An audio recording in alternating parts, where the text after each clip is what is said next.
Hi, I'm Summer from aspicyperspective.com, and today we're making Instant Pot Kung Pao Chicken.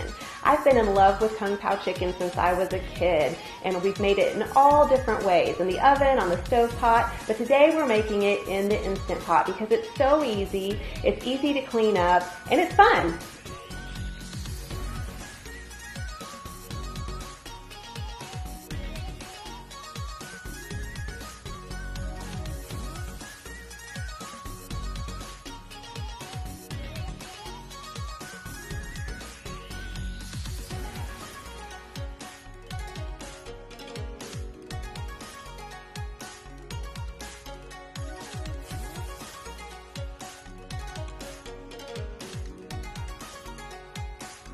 To get the full recipe, visit aspicyperspective.com.